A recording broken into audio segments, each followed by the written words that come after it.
Welcome, welcome everyone. Come on in. Dousing myself in oils. Letting y'all in as y'all join. So while you're waiting, definitely grab some oils, ones that you love for emotional support, a journal, a pencil. I will share this replay, so if you miss anything, you can go back through. But if there's anything that really stands out to you, definitely jot it down.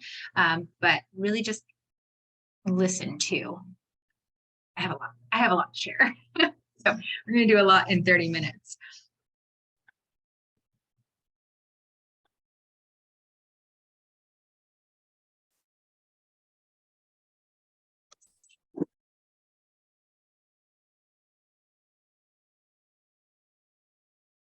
I want to know, what oils are you guys reaching for that you find comfort in during emotional times? Go ahead and type that in the chat so we can all see that. What are some of your favorites that you rely on heavily? I'll be sharing mine later on in our call.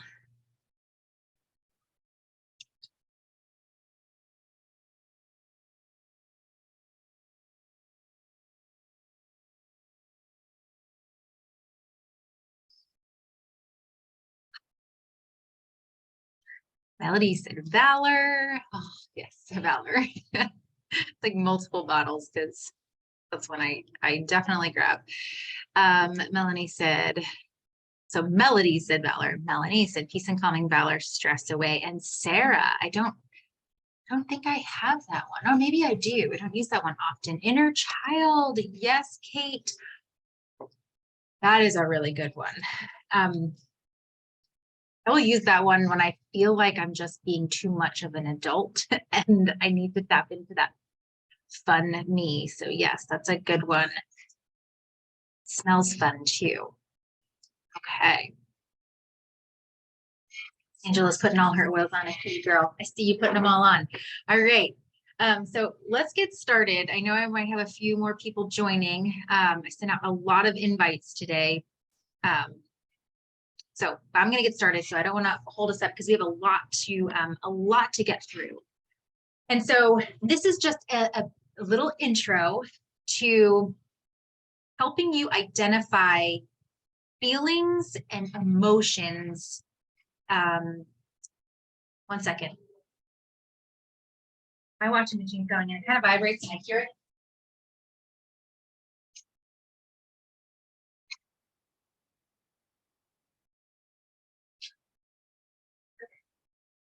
All my glass jars, when the washing machine goes, all the glass jars just kind of go together and then they start clinking and clinking. And I'm like, I don't want you guys to hear that in the background and it's distracting me. So, okay. So this is just an intro to helping you identify feelings and what you do with those feelings. And then we're going to be diving deeper into that this whole month of May in our education group, and then culminating it with a June 4th meetup locally here in Lancaster County. But I know some of you, like Melody, you're not too far. If you can join us for an afternoon on a Sunday, that would be great if you can travel in, because we're going to really have some tangible ways to do some emotional clearing with the oils that you bring, where those alarm points can be. And so this tonight is just like introduction and helping you identify. So welcome everyone. My name is Sarah Stutzman. I am a brand partner with Young Living. I absolutely love helping mostly women.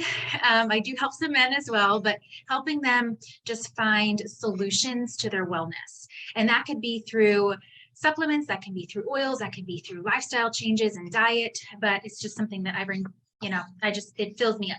So tonight we're going to talk about emotions because they do have a definite effect on our health. So if you've been trying all kinds of things and you're just not feeling yourself, or you have a pain in a certain area that just comes and goes, or if you have a rash, or if you have, just like a weird, tendency, or you get anxious certain times of the month, I want you to really tap into that and be like, okay, what kind of emotion am I stuffing? or not necessarily emotion. We're gonna kind of identify the difference between a feeling and an emotion tonight. So what kind of feeling am I stuffing and not communicating? So like I shared in the Facebook event, one of the most difficult languages to communicate is the language of our feelings, right? If someone says something to you, it could trigger like a memory from maybe a childhood. So like a friend may say something that you take completely different, and it can trigger a feeling from childhood, and then you mull on it, right? And you're like, why do I feel this way? Why am I letting this get to me? And that friend might not even know she said something that, was offensive, or, the way she said it, but you are holding on to this, and it's just, literally eating at you, right? Because it could be, going through your mind as that feeling. And then if that's not going to be communicated, right, outwardly, either in a positive way, through an emotion, like sharing that emotion, that feeling, or, in a negative way where you could lash out in anger because it's irritating you. And then you just lash out at someone, a child, a husband, that may have said something that irritated you at that moment because you're mulling over that other thing that irritated you, right? Are you seeing this domino effect? And it wasn't even your husband, right? It was that person that said something, and she has no clue that you're, mulling over it. So it's one of the most difficult languages to communicate, and it just leaves us feeling like a time bomb sometimes, ready to explode. And so these things can be passed down generationally, which we'll talk about. But so like I said, feelings are different than emotions. You have feelings, you have thoughts, there's emotions, and there's beliefs. So beliefs are established through our psyche and from our experiences. Beliefs about yourself, about the way you see yourself, about the way you show up, how you serve your family. Are you talking positively about yourself when you're alone in your thoughts, or are you talking negatively about yourself? Those beliefs are established through, like I said, the psyche and from our experiences since we have been in utero, since childhood. And most times they've come from feelings from an experience, like someone said something to you, or you had a traumatic experience as a child or an adult. So feelings, thoughts, and beliefs are mostly inwards. They're the things that we think about. When your husband's like, woohoo, are you there? Hello? And you're like, oh yes, but you're having these conversations in your head all day long, right? What are you telling yourself? What are you feeling? And then emotions are mostly outward expressions of how we're feeling. They can be pent up feelings. They could be good. They could be good feelings too. Like think about when you have a good feeling. What are you doing? You're dancing, you're singing, you're laughing, you're smiling, you're joyful, right? And so it could be like a positive emotion that you're feeling outwards, or that you're expressing outwards, or negative, right? So I want to show you this feelings chart. Comment if this is making sense. Yay, nay. I'll come back through and read them. Okay, this is a feelings wheel. So, no, okay. There we go. Can you all see that? Except for the share icon, that's weird. All right, so in the middle that's mostly emotions, right? There's only like a few emotions. I would say, you're either scared, you're mad, you're sad. When you're feeling guilty, ashamed, depressed, lonely, bored, tired, when you're feeling these things here in the purple, your emotion is sad, right? You want to cry.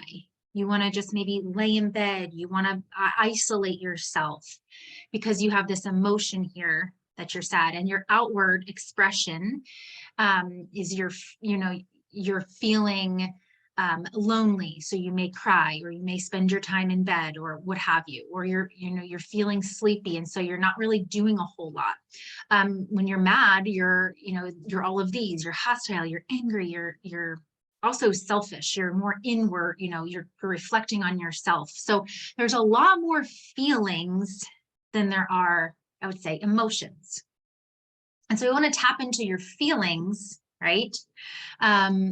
So that way you can see what is your trigger and how can we retrain that cellular DNA into more of these things on the bottom: the contentedness, feeling loving, feeling trusting, feeling, serene, secure, and that emotion is peaceful, right? Or powerful, where you're feeling confident. You are setting boundaries and you are respected. Your time is respected. How you show up and what you contribute is respected. So we can think powerful like, oh, rah, rah, woman, right? I'm a powerful woman. But there is that sense of, where you do set those boundaries so that you do feel respected rather than feeling taken advantage of, right? So you see the difference? Then you have joyful too, that emotion of feeling of you can feel joyful, right? But that's more of an emotion that you're joyful. You exude, right? Happiness, you're energetic, you're creative. So all of those feelings. So you can look this up. I can even maybe share it in the Facebook group as well. I just went on and looked up this wheel because I'm going through some mindset coaching myself and some training and things I listen to every single day. And this was in her book that she sent me, and I loved it because it helps me visualize, how am I feeling? I don't like this feeling. How can I feel more secure, trusting, nurturing, those things? So let me stop share. Okay, so everyone's following. Good. All right. So, so here are some things, some feelings that we want to change, right? So these are just some ideas. I feel taken for granted. Maybe you've been there. I feel taken for granted. I'm always the one cooking. I'm doing everything in the house, right? Those are feelings that are then coming out verbally, right? And then it's just making even a hostile environment in your home. Instead, you get to say, I choose being appreciated for and valued for my contribution. So it's flipping, it's flipping what you're speaking to yourself inwardly, but then it's also coming out outwardly, right? Some other things, right? So that feeling would be hurt, rejected, if you feel like you're getting, being taken for granted. Things never work out for me, right? You see everyone else just being blessed and getting, good things coming to them. And you might feel inwardly, things just never work out for me, right? Maybe that's a thought that you're mulling over, right? A thought. And then your feeling is jealousy, hostile. And then from that, your attitude changes and your, and how you talk to people. Instead you can say, I choose being fortunate. I feel fortunate. Things usually work out for me. And then that would be one of the opposite feelings on that feeling wheel. And so you get to choose this. You get to, not anyone else, but you get to choose the thoughts you think. And those thoughts then are going to help you feel a different emotion, right? And it's not going to happen overnight. We all know that, right? This takes time. This is retraining of brain pathways. Some other things, one more, I don't belong. That might be like, if you don't get invited to something, or you're in a crowd and you just feel awkward and you're like, God, I just want to go home. I don't feel like I belong here. That's lonely, insecure, feeling rejected. But instead you can say, I choose to belong. I feel friendly. I'm going to go make conversation. I choose feeling comfortable wherever I am. Okay, so those are just some ideas. So think about the thoughts, and I want you to get quiet with yourself. Think about the thoughts that you think and that you tell yourself all the time. And maybe it's that one recurring thought that you think, or maybe it's two that you think over and over and over again, right? And then how is that making you feel when you look at those feelings on the feeling wheel. And then you get to flip it, you get to change it. So we cannot control the circumstances, whether you had a traumatic experience that happened to you many years ago that is just continuing to come up. Or if you're just, again, feeling like you're not very fortunate, right? Or things are always happening to me. Why do they always happen to me, right? You cannot control the circumstances, but you can control your thoughts and your beliefs and ultimately your feelings. Okay. And so what you focus on, and I'm sure you've heard this before, what you focus on will multiply. So if you're constantly focusing on the negative, that's what's going to multiply. So I dare you to focus on the positive and come up with better thought processes, better beliefs. And it's probably just going to be maybe one or two things that you say to yourself over and over and over again, and you write it down every single day. So in the morning, my control issues, I'm a very controlling person. Ask my husband. I try to control every little thing because I don't want anything to go wrong. And because if I'm not feeling cared for, loved, or if I'm feeling like my needs aren't being met, then I try to control them so that they are, right? And so instead, I always say, this is what I write in my journal every morning. All my needs are met. I am safe and cared for by my Heavenly Father. All my needs are met. And so when things happen throughout the day, like things that I can't control, if the check engine light on the van goes off, or an animal escapes, or my child hurts herself, all my needs are met.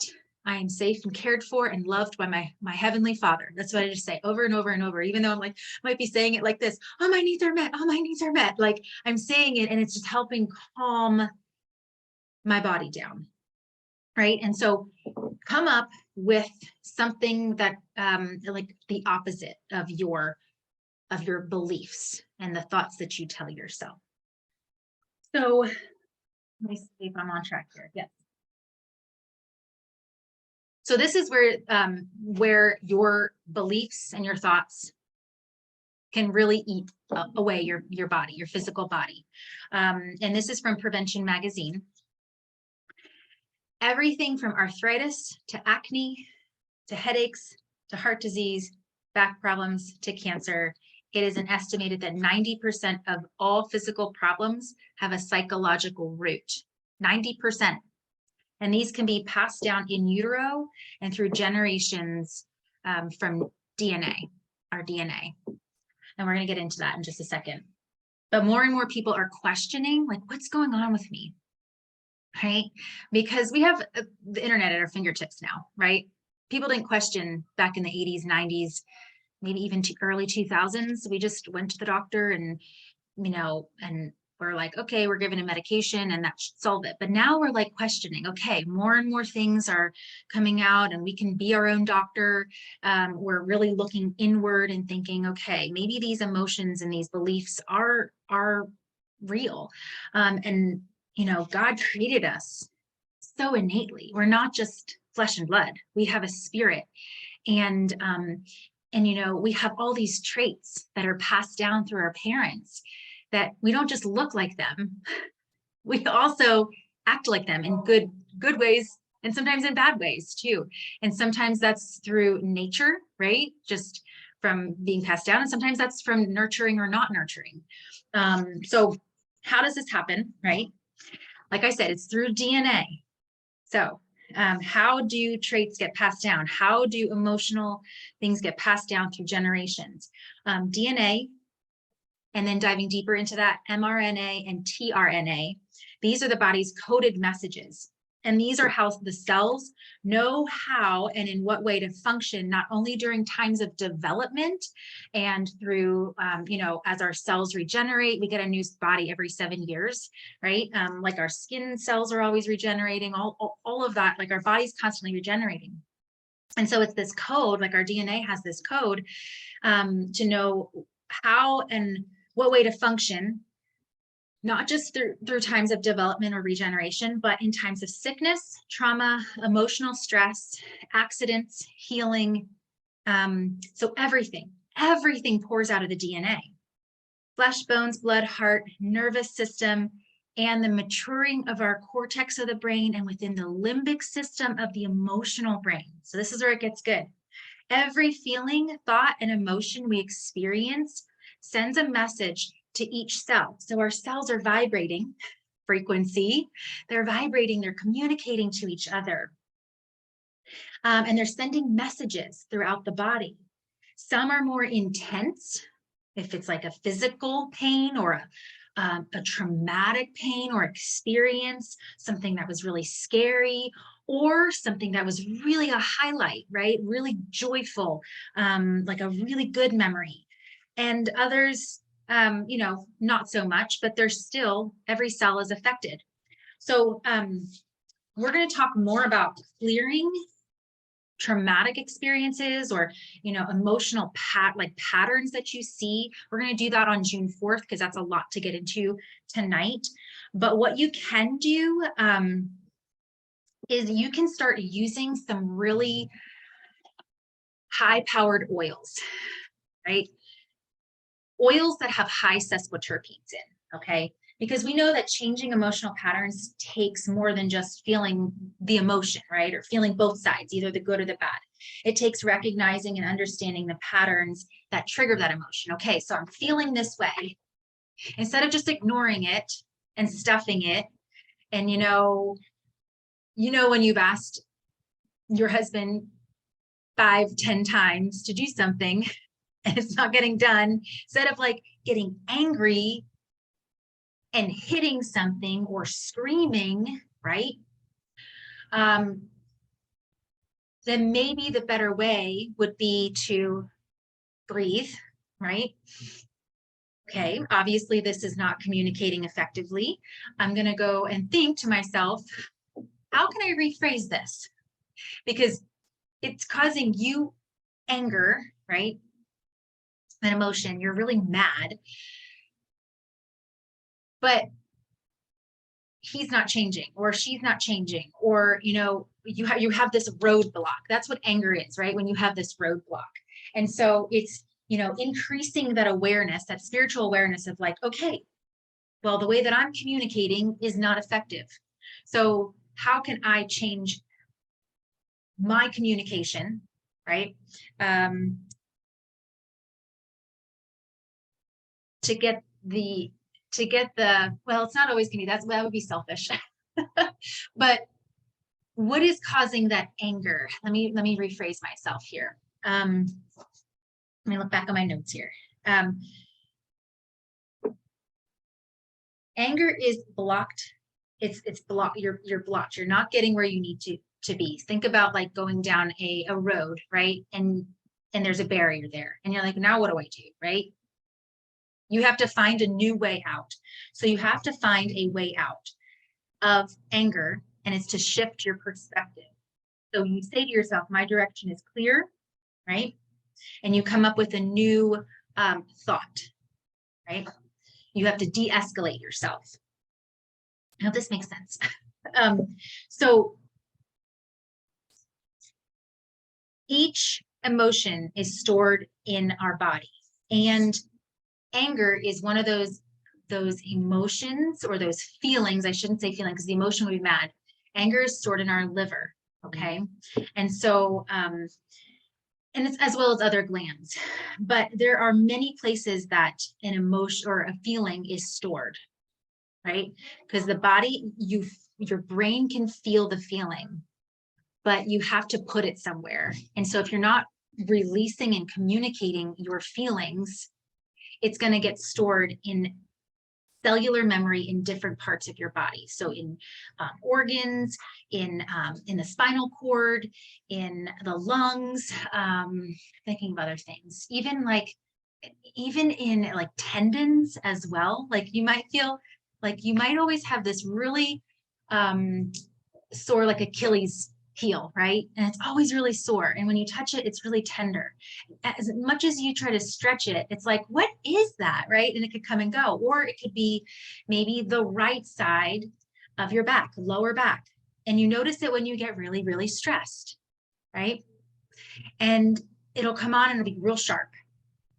And then as soon as that stressful situation disappears, you feel more at ease and that back pain goes away. So think about, like, get really good with where are you feeling physical pain? And then what is the feeling or the situation that you're in? Okay. Yes, Melanie. Yeah, your eye twitches when you get frustrated. Yes. Right? Like the eyebrow, and you can't stop it. So, okay. So then think, what's making you frustrated? And here's some oils that you can use. Like I said, we'll be diving deeper into the alarm points on June 4th. But have you ever noticed how a smell can take you back to a moment in time? It could be, I'm thinking like I'm 1980s, 1990s girl, but like exclamation perfume or white rain or some Bath and Body Works smell. It could take you back to a memory, or just maybe bread baking or chocolate chip cookies. It could take you back to that comforting time of childhood, or maybe that's not a comforting time of childhood. Maybe that evokes like a tense feeling of a traumatic experience. But smell has a way to, it associates us with an event, right? And an emotion and a feeling. So smell accesses our limbic system of the brain, which is the seat of our emotions, all right? And ancient Egyptians used essential oils to clear emotions and recorded them on walls in temples and in healing chambers. Like, I don't know, I think that's amazing. But sesquiterpenes, when you're using oils that are high in sesquiterpenes, they're like, I call them like the sumo wrestlers of molecules, because they're thick, they're heavy, they're dense, and they oxygenate the limbic system in our brain. They oxygenate the cells, and they can actually help release cellular memory because they bring so much oxygen. And so these are, think of the oils that are really heavy, that when you open the bottle, it takes like 20 minutes for it to come out. And you're like, okay, when you're coming out, those are the thick oils. So myrrh, cedarwood, patchouli, vetiver, frankincense. Frankincense isn't too thick. Lavender can even be a high sesquiterpene oil. It's on the border, but most of your thick oils. And so emotional behavior patterns can even be found locked within families. So I want you to think about like, oh, yeah, I definitely do that. I do that just like my mom would, or, you know, I say that, or I tense up like in certain situations, you know, so follow like family patterns too.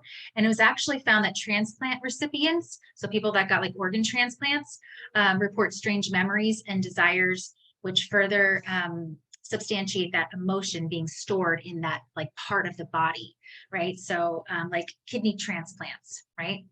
Think of that. And so they have like, I'm just thinking like deja vu, right? Do you ever have deja vu and you're like, whoa, that was really weird.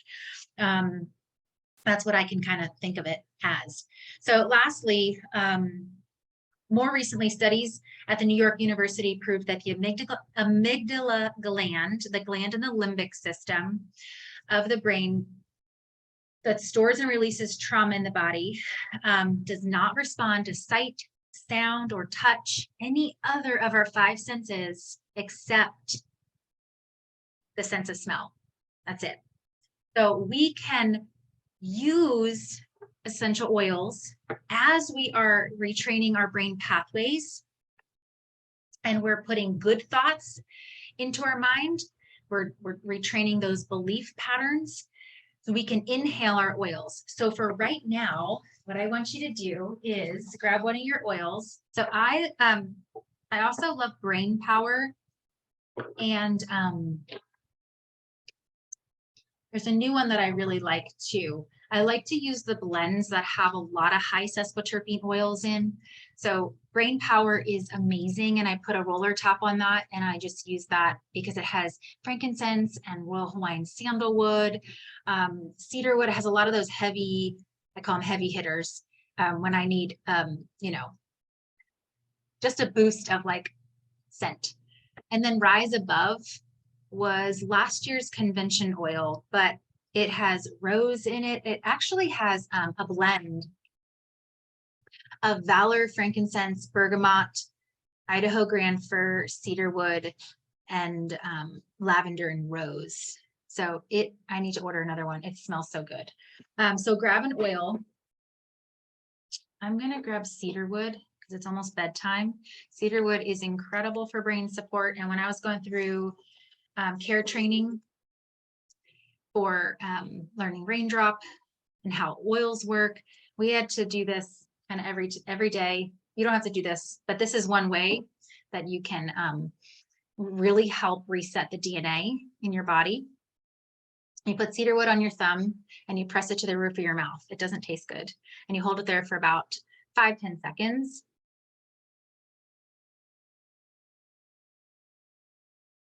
Just did it for 5. All right. But if you don't want to do that invasive, then you can just put it on your palm of your hand. So you can do that with whatever oil you're using right now. Swirl it around in clockwise motion because that's how our DNA spins. So you're already getting it spinning, all those molecules. And then you can do an inhale of 3 seconds, exhale for 3 seconds while you're saying the saying, that good thought or that good belief, like, I am safe, I am cared for, I am safe, I am cared for, all my needs are met, all my needs are met, all, like, whatever you want to say to yourself. So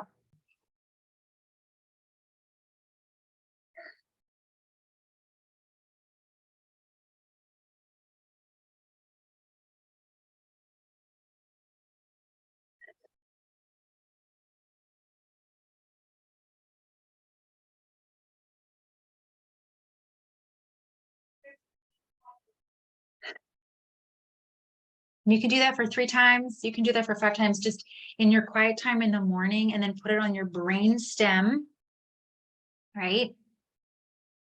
Back and neck. And then you can also the tops of your ears, just kind of rub it all in there and kind of pinch and pull your ears.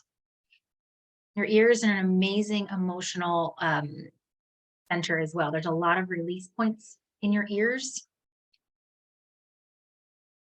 Do that. Just do this in your quiet time. Obviously right now is awkward and you're probably like, I don't even know what to say. I'm just going to say something, but really get intentional with those feelings. What are you feeling inside? What are your beliefs? What are you telling yourself? Over and over and over again. Tap into that and tap into how it's making you feel. And then the emotion, and how do you respond to that? What are your actions then? Because your thoughts control your actions. I have this written on one of the chalkboards in my house. Your thoughts control your actions. So control your thoughts, right? Oh, divine relief. I don't have that one, Denise. Okay. That was a lot to go through. I hope you guys took some notes, that just helped you make sense of, why it's important to really communicate your feelings effectively. So that way they're not eating away at your physical body. Okay. Go sit with yourself, get quiet, have a cup of tea, get a journal. Think about this before you go to bed so that it's fresh in your mind, and then you can wake up again tomorrow. Every morning I sit with my journal and I write that same thought to practice over and over. I write the same thing every single day. And then I write what I'm grateful for. I fill my mind with good podcasts, good things to listen to, people that that bring positivity to my mind. I read the Bible every morning. So what you're putting in also comes out. Okay. Blessings to you guys. Thank you for being here tonight. I will see you At the end of the month, we're going to do a fun class on how to teach a summer oils class. And then we have some great things in our education group. And then I also hope that you guys can grab a ticket for June 4th so we can dive deeper into this and you guys can smell some of these oils that we talked about tonight. All right, blessings, you guys. Have a great week and a beautiful start to May. Bye.